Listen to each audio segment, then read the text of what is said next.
വിജയൻ പിന്നിൽ, ധർമ്മടത്ത് പിണറായി വിജയൻ പിന്നിൽ, ധർമ്മടത്ത് പിണറായി വിജയൻ പിന്നിൽ. കാണിക്കുകയാണ് അബ്ദുൾ റഷീദ് എന്ന സ്ഥാനാർത്ഥി ധർമ്മടത്ത്. അവിടെ കഴിഞ്ഞ തവണ രണ്ടാമത്തെ ഏറ്റവും വലിയ ഭൂരിപക്ഷമായിരുന്നു ധർമ്മടത്ത്.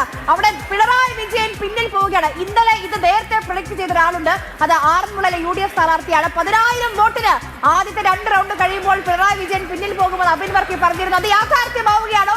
ധർമ്മടത്ത് എന്താണ് ഈ നടക്കുന്നത്? 86ലേക്ക് UDF ഉയരുകയും ചെയ്യുന്നു. ഒരു UDF തരംഗം ആഞ്ഞടിക്കുമ്പോൾ ഇതുവരെ LDF-നെ മാത്രം ജയിപ്പിച്ച സീറ്റുകൾ വരെയും വീഴുകയാണോ, കുലുങ്ങുകയാണോ? കൊയിലാണ്ടി നോക്കൂ, പ്രവീൺ കുമാർ ലീഡ് ചെയ്യുന്നു. ആറന്മുളയിൽ മന്ത്രി വീണ ജോർജ് ഇപ്പോൾ 1332 വോട്ടിന് പിറകിൽ.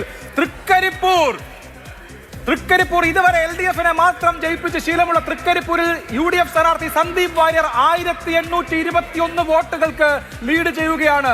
100+ ആണോ? 100+ ആണോ? 100+ ആണോ? ആ ചോദ്യം ഇപ്പോൾ ന്യായമായി ചോദിക്കാം. അത്തരം ഒരു തോന്നൽ ഉണ്ടാക്കുന്നത്. ധർമ്മടത്തെ കാര്യം പെട്ടെന്ന് പറഞ്ഞു പോയാലോ അഭിലാഷേ? അവിടെ ആദ്യം റൗണ്ട് 1 LDF 7500 വോട്ടിന് ലീഡ് ചെയ്യുന്ന സ്ഥലമാണ്. UDF 4400 വോട്ടാണ് സാധാരണ.